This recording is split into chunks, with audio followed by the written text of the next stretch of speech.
What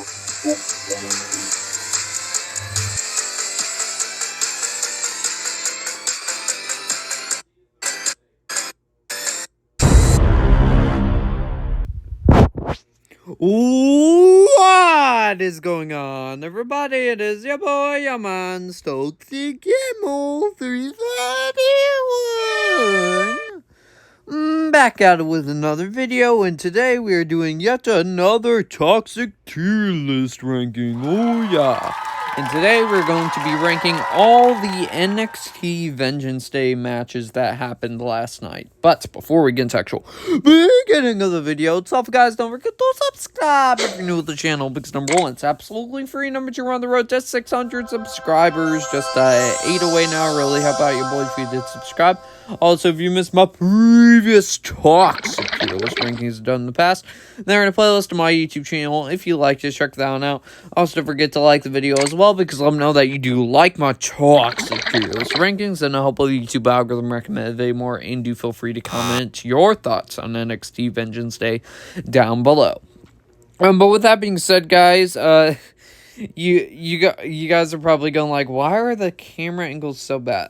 This is my first time making my actual first tier list, and don't ignore all of these over here. Those don't count. It just said I wanted to make a random template so I could do my thing. So yeah, and before we start ranking things here are the categories. So we have best of the best, which means they were an amazing match.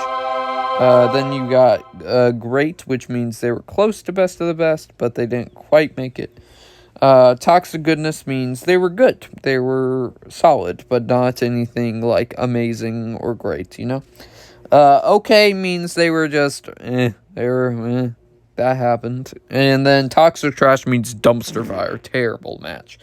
And, yeah, let's just get started here. And, the first match that kicked off the show, I know it's hard to see, but we have the Dusty Rhodes Tag Team Classic match between the team Braun Breaker and Baron Corbin, aka the Wolf Dogs, apparently. And then them facing Carmelo Hayes and Trick Williams. And Trick Williams, of course, pulled double duty this time. And I would probably say this is the second best match of the night. I really enjoyed this match. Do I put it in great or best of best, though? Where do I put you? I don't know, because a match later on in the show I still thought was... Yeah, I'll put it in the best of the best. This match, or a match we'll eventually talk about, will probably be the best match of the night. I'd have to think about it. But this was a great opener, and actually kind of shocked me by who they went with the winners of being Braun Breaker and Baron Corbin, because I wasn't expecting that. I was actually expecting Trick and Mello to win. Good for Braun and Corbin, and yeah, best of the best here, I think, for the matches that happened on the show. Then we got Dijak versus Joe Gacy in a no disqualification match, and build-up wasn't the best, but the actual match itself was fun. It's not anything amazing, but it was fun. Toxic goodness match, where it's like kind of stupid, but it's consumable and fun, and good to see Dijak get another win here, and he's been killing it with the matches last year. All the matches, pay-per-view matches he had, especially against Ilya Dragunov and Wesley. And it's off to a good start this year, so hopefully he can keep that momentum. And Joe Gacy was still looked strong in defeat. So Joe Gacy versus Dijak goes into the toxic goodness category. Then we got OTM Out the Mud versus the D'Angelo family in a six-man woman mixed tag team match. And this was, I was not excited for this match at all, but actually it was still a lot of fun. I'll go with toxic goodness too. It actually was better than I was expecting it to be. I thought it was going to be a lot worse, and it wasn't. There was a bunch of cool spots in here. There was like a big crossbody to the outside. I don't know what her name is, but she's part of the D'Angelo family with Stax and Tony D'Angelo. That was pretty cool. And I think what this would have gone higher if they had, like, made this for the NXT tag team titles. I would have probably put this a lot higher. Yeah, it's good. It's good. Consumable. Then we got the NXT Women's Championship match between Lyra Valkyria and Roxanne Perez, which eventually turns into a triple threat match with Lola Vice because she cashes in her NXT Breakout Tournament contract. In this match was okay. It didn't I'll say this. It didn't excite me as much as the other matches did, but it had a couple of decent moments here and there, but it was the one-on-one match was decent enough, but when they made it a triple threat match, it was pretty cool, but I don't know why they could have had I'm a little upset that they made Lola lose, and I'm a little bit more upset because she took the pin, and I wanted her to go on an undefeated streak, which that didn't end up happening. But Lyra Valkyria retains, and yeah, it was okay. It's my least favorite match of the night, I believe, but it was still pretty decent. Then we have the NXT North American Championship match between Dragon Lee and Oba Femi. And this was also a really good match.